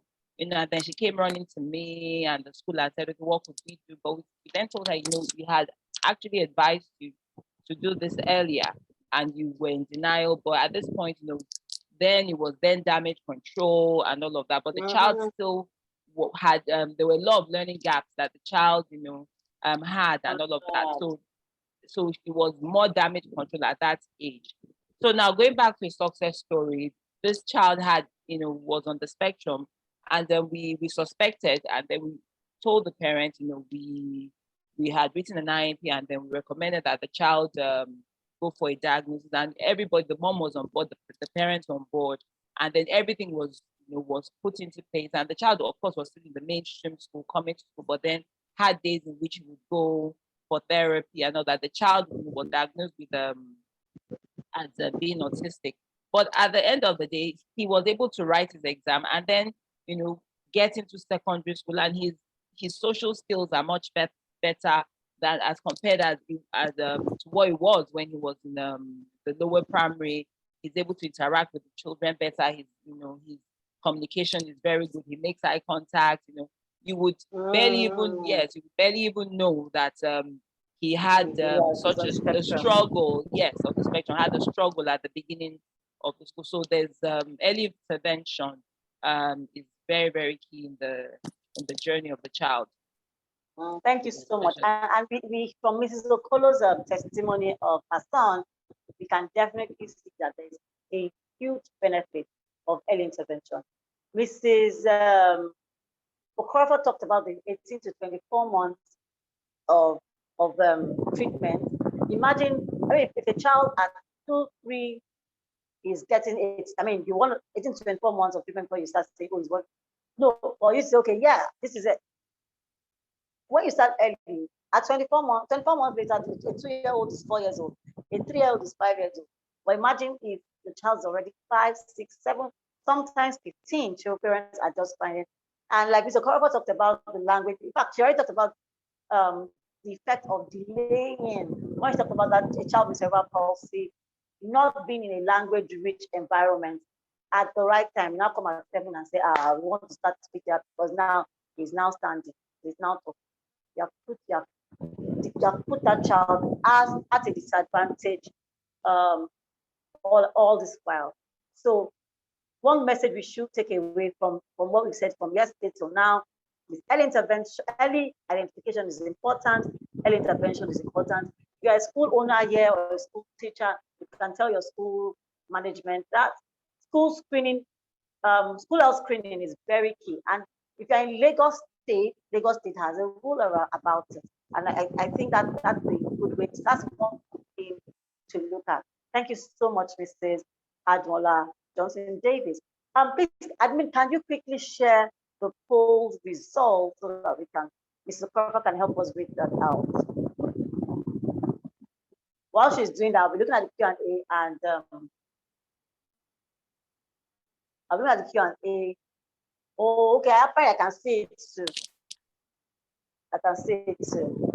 So 40% of responders believe that children with ASD who attend mainstream schools will make better progress than those who do not. I'm thinking that those are the not we are thinking they go to a special school and autism center, right? And some people say it's false. There's no proof. Who would I ask this question? But before I come and ask this question, I need to ask. I'm thinking Mr. Shikoya would be the best person to answer that question. But I want to go to Q&A first because I don't want us to miss out on certain questions I've seen in the chat room. And some of them I'm just going to pile up together because they are very similar. Someone had asked this. Mr. Shikoya, I think you are the one to answer this question. No, Mrs. Okorafor is a developmental and psychologist. And Mrs. Oshika, I can put a word in this. So is there any partnership at the moment between behavioral analysts, developmental psychologists, all these professionals that we're looking at, especially the key professionals and Lagos State Office of Disability Affairs, aka LASODA? Please, is there any, Mrs. Okorova, go for them, Mr. Oshika, please go next. All of this, we have 15 minutes for all the questions and last word. So maybe I'll give you 2 minutes per person or 1 minute per person to tell us if there's any partnership in your own sphere. Okay, currently, in terms of the Nigerian Psychological Association or the Nigerian Association of Developmental Psychologists, no direct partnership with LASODA. However, every disability service organization is expected to register with the Lagos State Office of Disability Affairs. If you're a service provider in Lagos State, you are meant to be registered with that body. Yeah. Mm-hmm. All right, thank you. Mr. Shikoya, what do you have to say about that? Yes, so I agree with with my colleague, and service providers are supposed to register with them. But what we are doing at the moment is through the ABAN, and as I being the African ambassador for behavior analysts, we are coming together where we're trying to set up collaboration systems whereby, first of all, we have all the names of those who are providing the services. And then at some point in time, we'll have a stakeholders meetings. So we are hoping to have gentlemen agreements between all of us so that there can be better, better monitoring and better service provision. So for instance, I do testing in the hospitals.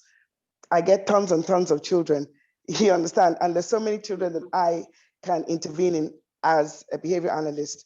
So the opportunity is that these children that have excess, we were able to, send them to other service providers so that they can obviously take on the responsibility as well. Because I don't see how somebody should be a service provider and struggling for children, and then one service provider has her hands full.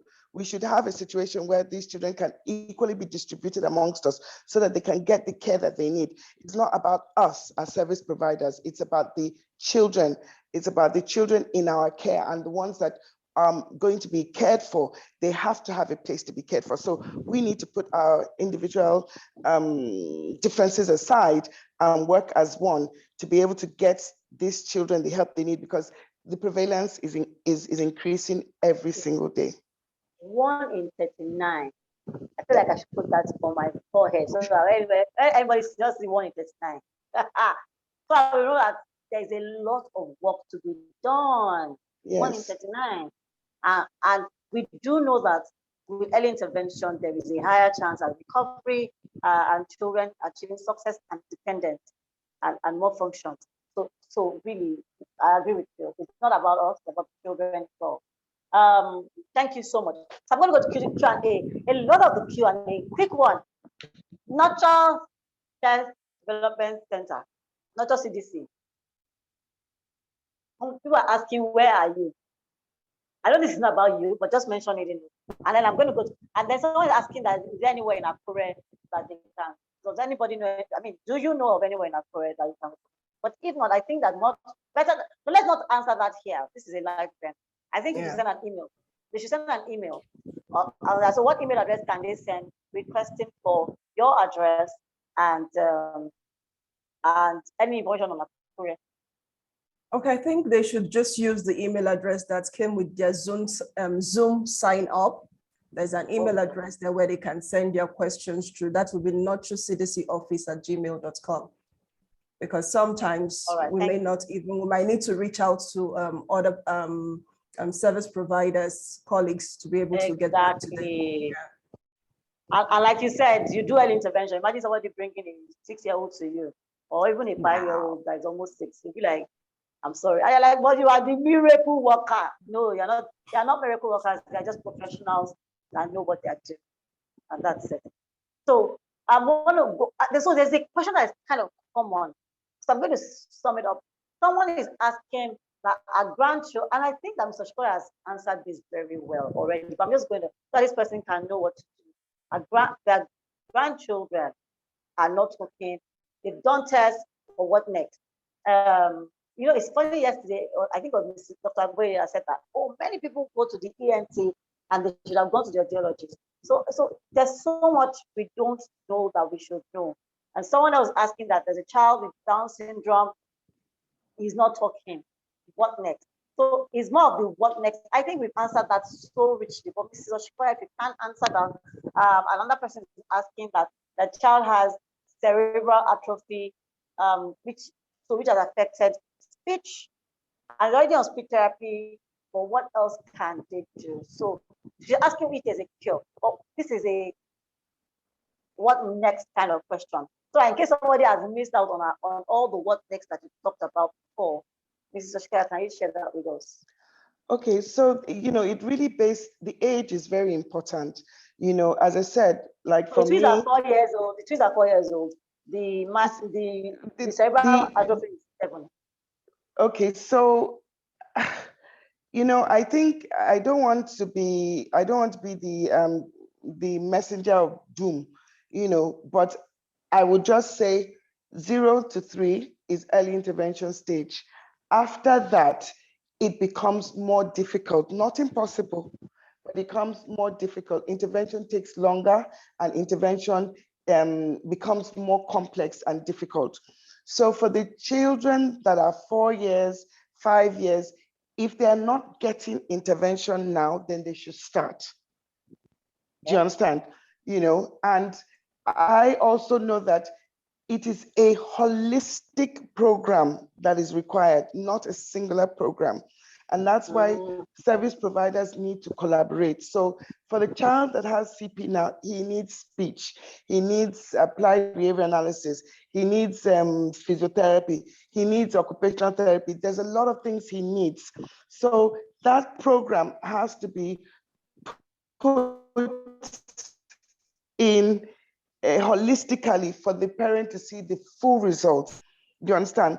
And then for the ones that are 4 years old, I would suggest that they need to have a proper evaluation done if they haven't, and then put in a program that would help them to achieve some of those milestones that they're not being able to achieve. We can't overemphasize early, and then, as I said, I don't want to be the messenger of doom.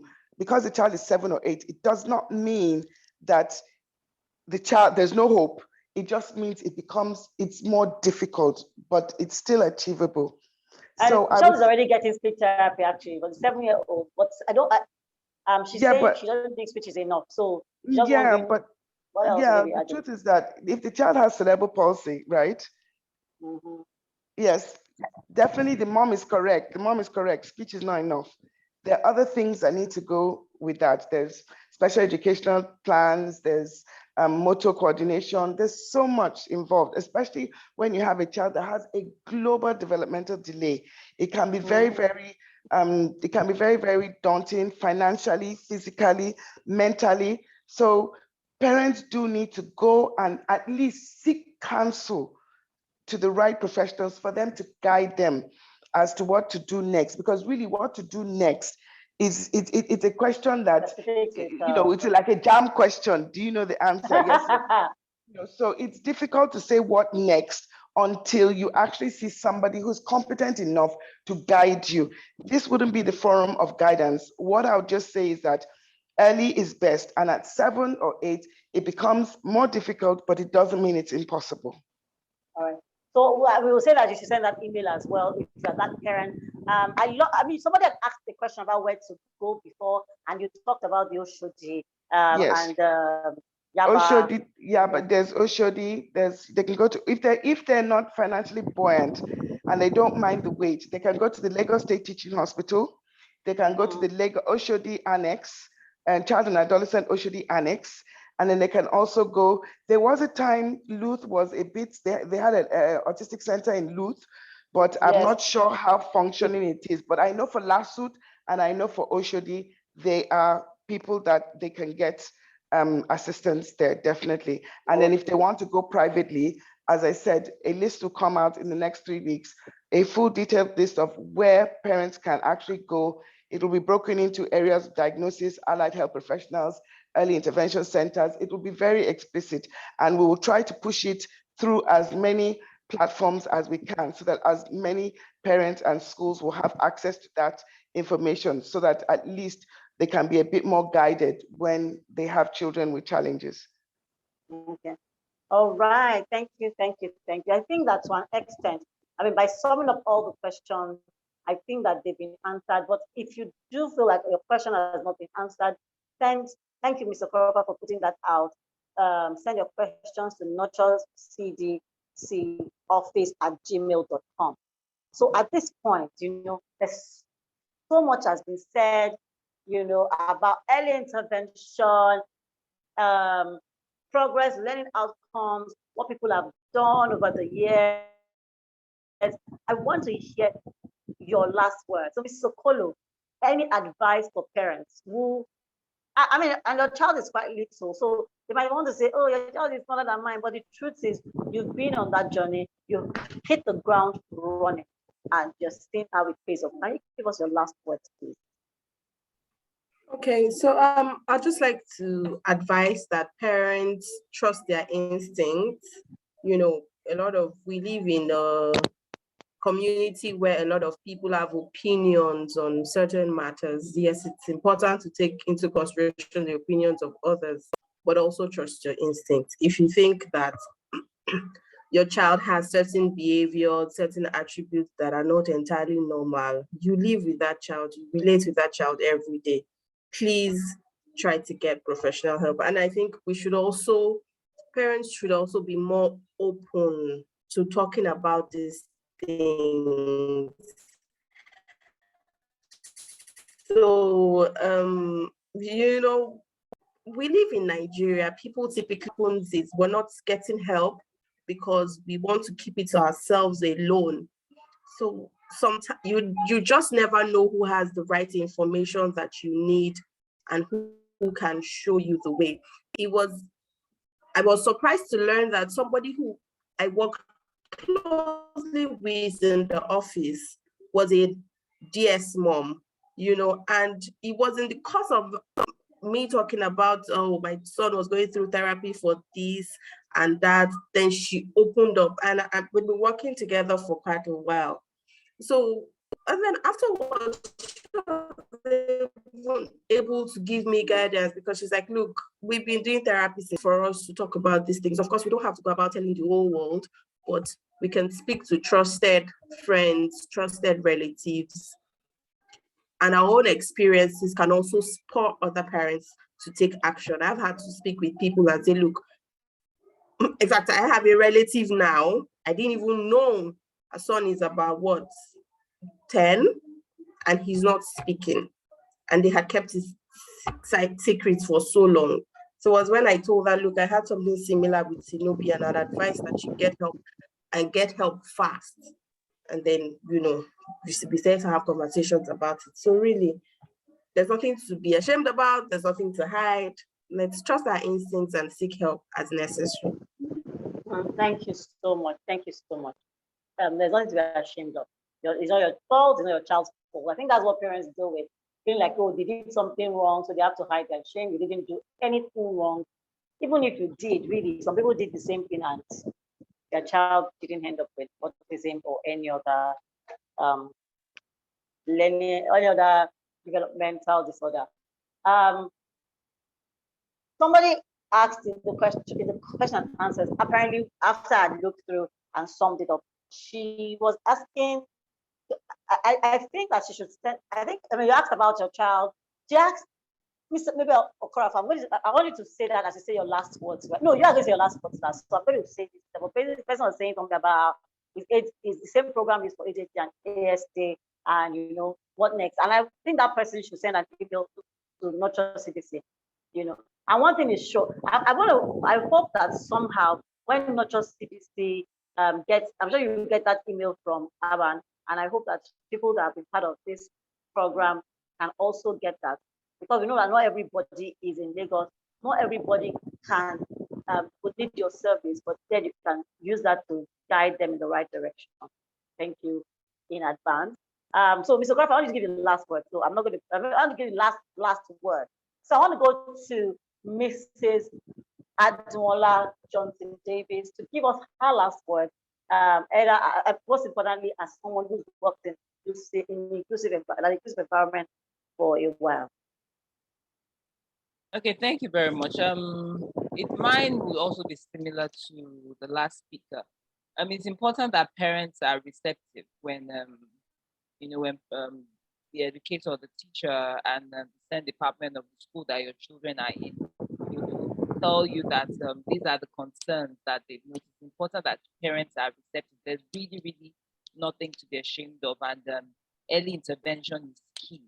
It is also important that teachers in all schools, so that this is basically for the larger society, because a lot of the knowledge base is for middle income to high income earners. The low income earning brackets are still a big disadvantage. So it's important that professionals and people who are licensed, to spread this word, go to those areas and educate and do more, do the legwork, so that the early intervention can actually be effective and be felt all round, and not just limited to people who can afford it. So those would be my last words for this discussion. All right, thank you very much. Thank you very much, Mrs. Oshikoya, please. Mr. Oshikoya, I would like that if you can add to your last word, something as regards to code. You work, I think you work majorly with mainstream schools, since you're doing a whole school screening program. If you can speak a little about what is 60% thing that being a mainstream school does not mean that the child will have better progress of special, and 40% think otherwise. I want to know. So as you give your last words, I want you to add that to whatever you have planned ahead. Okay, so my last words is that every child has the right to be educated despite disability. Okay. And that's why Lagos State has incorporated the inclusive policy. What is important is that nobody asks for a child with needs. God just blesses you with one. And we need to make parents understand that it is their right to be in those schools until proven they are not capable. And they have to go through a system whereby everybody makes a concerted effort to try and pull that child through, irregardless. An effort that if that one child with a disability needs a classroom with all the lights turned off, that child is the priority, because we have to make sure that that child has what he needs to be successful. So what I would like to suggest is that I really commend schools like Meadow Hall and all the other schools that are practicing inclusion. But I also like to appeal to them that they need to talk to their wider school population to bring them on board, because it's very important that we catch these children on time and early. I mean, I can't say more than that, but I'll also appeal to parents that they need to be sensitive towards a parent who has a child with challenges, because it's very, very extremely difficult, and they need all the support they need. You don't know where your support is going to come from, and they don't know where their support is going to come from, but we must embrace them, embrace the children, and teach the children social stories so that they're able to understand that XYZ is behaving like this because he's like that, but he is part of us. Exactly. Must always make sure that those children who are atypically developing embrace those. You see, children do not discriminate against children. It is what they hear from their parents. It is the parents that will say, see that child with a leg is doing this. That child was, it's the parents. Children don't know the difference. I went to school with Down syndrome children, and I thought all of them were twins. I never knew they had Down syndrome because they all looked alike. So it is the parents that cause the discrimination amongst the children. So parents, please teach your children to embrace and love every child that they come across in school, irregardless of the disability. Thank you so much. I see somebody telling you thank you, Kat, and really thank you so much, so much, so much. Mr. Okorafor, please, your last word.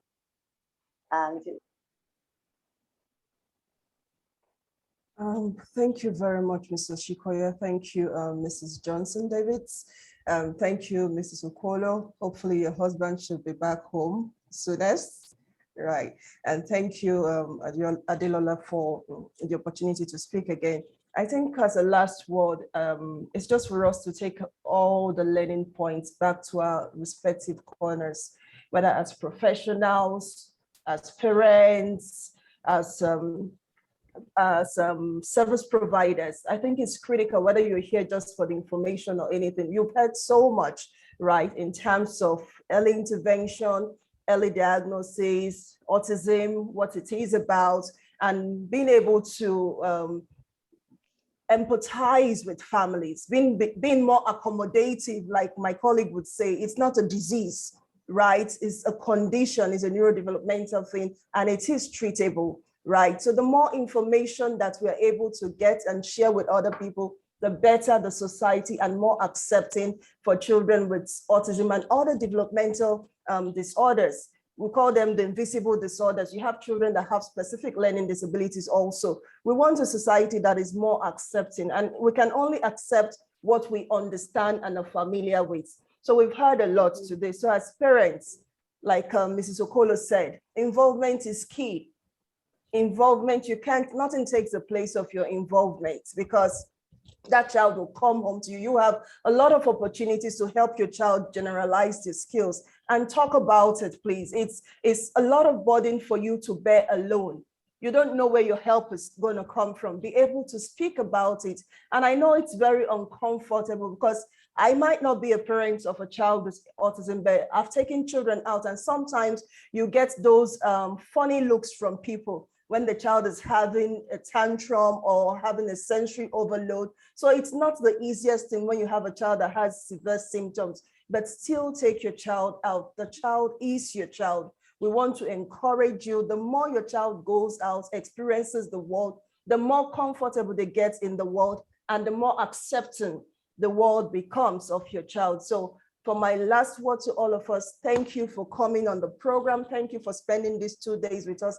Thank you to our fantastic faculty of panelists. You've been mind-blowing. Thank you so much, Mr. Shikaya, for all the work you're doing with Urban. We appreciate it. Thank you, Mrs. Johnson-Davis, for that practical analogy between the child that got intervention on time and the parent that was in denial, because that is facts, a fact of life.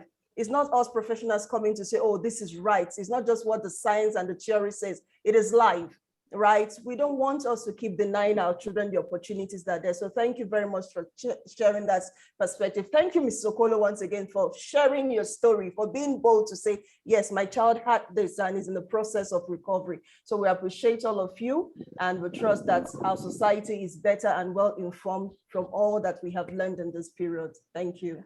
Miss Mabel, Thank you, are we Mr. going to Okorofa. get, sorry, are we going to get a copy of this webinar? Because I think I really think it's too dynamic to be kept amongst us. We need to send it out because a lot of information has been given here, and I think the public deserves to have a copy. And I think I will be the #1 distributor of this information. It's been an insightful. Yes. Since yesterday till today, it's just been very enlightening. Ms. Okorafor, you didn't thank yourself for the wealth of knowledge you have shared today. Thank you. Quickly before we round up, I mean, we are just it's a 2-hour event and we are just hitting the 2-hour mark because we didn't start exactly at 5. Mr. Okorafor, quickly, or is it admin that will share with us, Nuture, because this program is organized by Nuture CDC. We want to know your social media handles, we already know the email address, how they can contact you, but if they want to follow you and learn more, because I want to believe that you have on social media, there's something you're doing. Can you please share quickly? Okay, so on Facebook, social media, Facebook handle is Nuture Nigeria because that's where we started from. And then on IG, we have Nuture_CDC if you want to follow us. On Twitter is Nuture-Nigeria, Nuture-CDC, CDC for Child Development Clinic. So those are the 3 social handles. And of course, for Google, if you get on Google and you just type Nuture Child Development Clinic, you would find our profile just in case you want to holler us, you want to send us a message, we are there. All right, thank you so much. It's been very great. Is Nkoye there so that she can tell me whether she agrees with me or not? Yes, I'm here. And I've just been soaking it all up in. It's been an awesome 2 days. I want to thank all the panelists also. I know everybody has been saying thank you. Mr. and Mrs. Okolo, as the case may be. Thank you so much. My love to Sinovi. Mrs. Helen Oshikoya, wonderful. I mean, I expected a lot. You gave me a lot. Let me put it like that. And of course, Mrs. Johnson Davids, I doff my hat. Thank you very much. Mrs. Okeriafo, no words. Thank you so much. Thank you, everyone. Thank you to our audience who stayed with us these 2 days. God bless you. Thank you. God bless you. Thank you. Am I allowed to say thank you, everyone? Have a beautiful, and don't forget, the autism awareness does not end today. It continues all through the month. Sorry, Adelola. Before we go, we just want to appreciate our technical team. We got a lot of technical support from our admin team. Would like for them to just briefly introduce themselves, just in case we have people that are trying to set up webinars. Trust me, we just do therapy. We don't know the back end. So Mr. T, please tell us about how we can, just in case we have programs we want to do, tell us what you do and how we can access your service for a program like this. Thank you. Good evening, distinguished panelists and attendees. It's just an honor to support what Mrs. Okorafor and Team Nuture is doing CDC. We run an organized software development house, and this is our own pro bono to the ASD. I don't know what you people are doing, but I've learned a lot in these 2 days.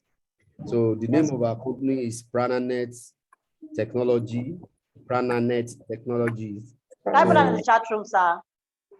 Hello? Prananet. I put that in the chat room.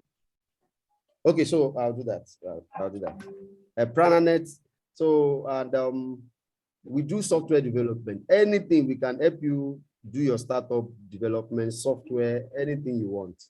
So with me today, since yesterday, is Sheun Pereira, and I also have today Fadira Adekunle. My name is Thaddeus Akingbile, And that's what we can help you set up webinar. Webinar is just, it's not really work for us. It's just part of our life. But our core is software development. We do software. We have done that almost everywhere across the continent. So thank you very much. Mr. Adegbile. Thank you so much, Mr. Akingbile. Akingbile, forgive Adia. me. Thank you so much. Thank you, Prananets. I think Adedola, I can hand over to you to draw the curtains. Thank you. No, I think we're forgetting someone. Mr. Okerafor, we're forgetting someone very, very, very Your important. husband. We cannot close this meeting without giving kudos to Mr. Okerafor. He has been there. I mean, he has fueled this fire. He has, oh my goodness, this meeting, if we did not get the kind of support we got from him, I'm not sure some of us would have slept well. So thank you so much. Thank you, sir, for the back end work. Thank you, sir. We do not take it for granted. Thank you, everyone. Thank you. So at this point, we draw the curtain. I don't know if you want to unmute people, allow people to unmute so that they can say that, shout out their thank you. So thank you, Nuture CDC. I can see the applause already. So I don't need to ask you to do that, but if you have not done that, please feel free to do that before you check out of this webinar. Say thank you, thank you, thank you, thank you. And this brings us to the end of this two-day event. See you next time.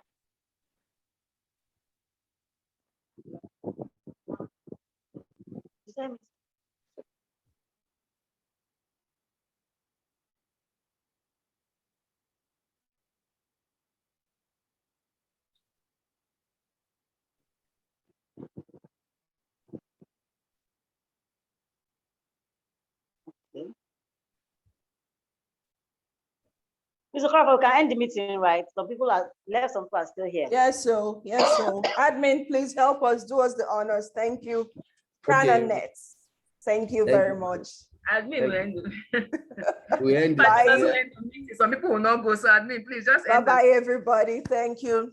All right. You're welcome. Bye. Bye. Thank you so much, Delala. Thank you.